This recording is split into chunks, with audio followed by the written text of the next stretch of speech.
My name is Jon Brooks. I'm from King City, Ontario. But it is that time of year where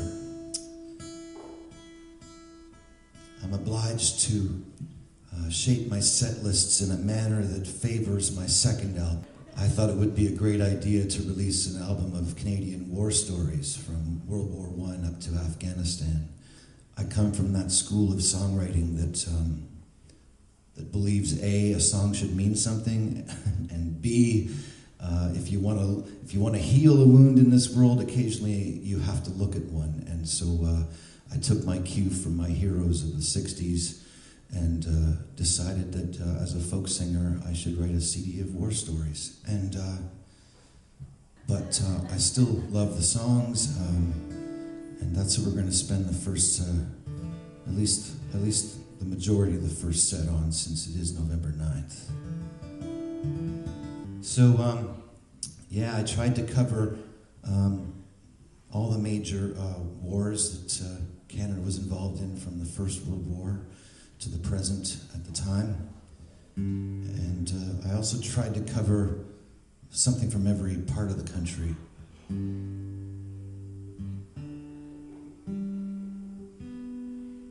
I wanted to write something for all the French soldiers in the Royal 22nd Regiment, also known as the Fightin' Vandus, as the English soldiers affectionately called them.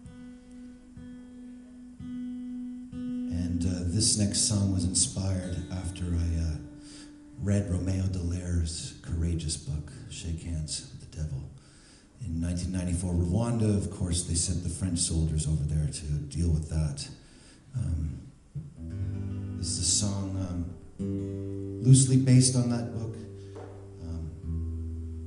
Really, it's a song about what they used to call in ancient Greece the divine illness. And then in the American Civil War, they called it soldier's heart. In World War I, it was called shell shock and war insanity. Can you imagine throughout the ages it's been callously regarded as cowardice? And today, of course, it's post-traumatic stress syndrome. Some say post-traumatic stress disorder. I don't know. What kind of a soul goes off into a war zone and comes home unchanged? That's a psychopath.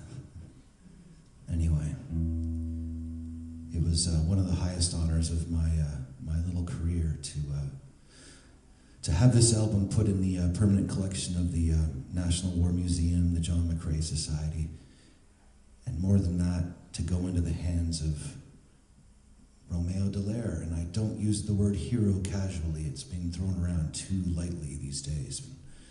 But I got to meet him, and I got to give him the song and just say, "Sir, thank you for your courageous book and service." And he said, "If that's true, that gives me the right to tell you a story for you to pass on to your audiences." Romeo Dallaire said, "Okay, for argument's sake, Vietnam ended in 1975. He was privy to statistics being so high up in the UN organization that you and I are not.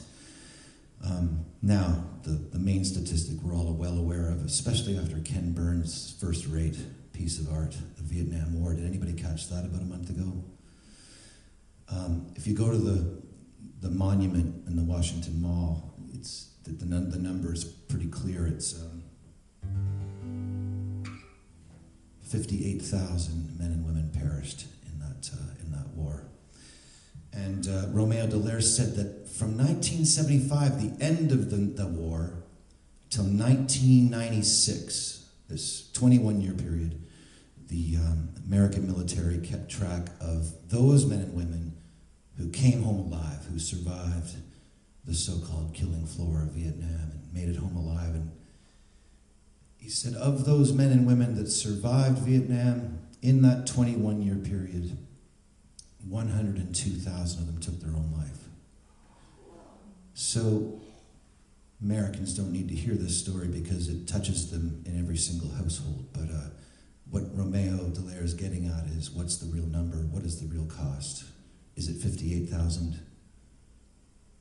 would it be 160,000 if we just add those two numbers together? Of course, the answer is no. It's impossible to know the number because not only do we not know how many have killed themselves since 1996, how can we imagine figuring out the number of lives these people have touched, their co-workers, their families, their kids?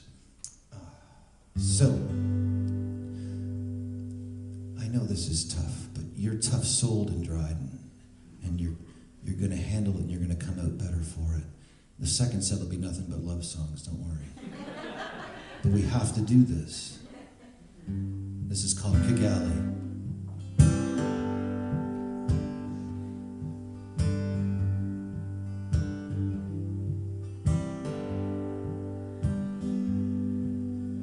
Granddad was a Vandu in 25, left Grosbeck in 45, and Grandma was a Dutch girl and a war bride.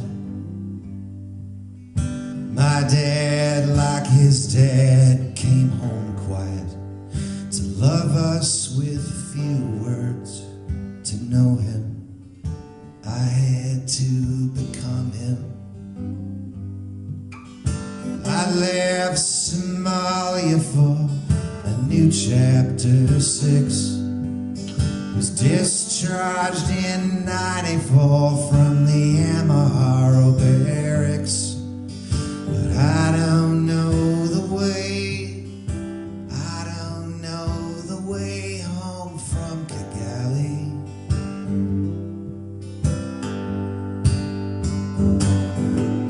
Does your heart know the way?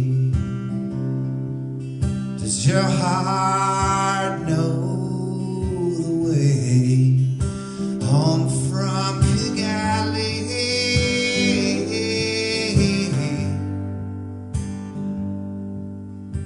Ecstasy and Zoloft turned landmine rings back into cell phones, and Linda back home to her parents. Yeah, I tripped up the 12 steps to fall back down. I joined a prayer group, but I know that I can not be found. One night I asked Jesus if he knew the way. I was drunk at last call, but I swore I heard him say, I don't know the way, I don't know the way home from Kigali.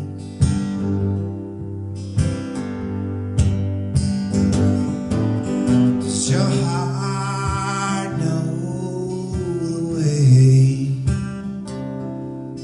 Does your heart know the way home from Kigali?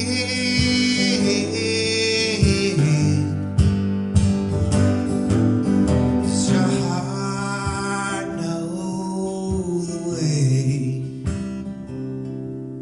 Does any heart here know the way home from Kigali?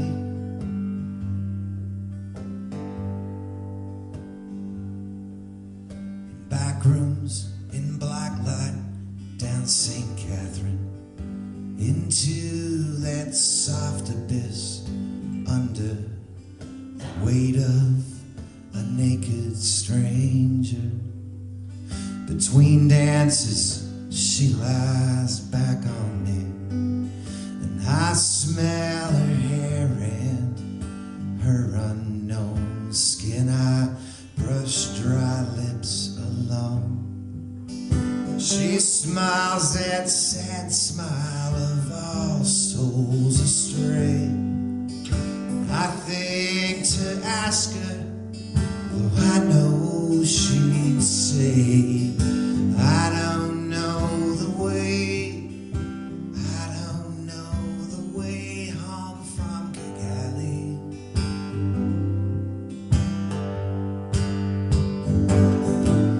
Does your heart know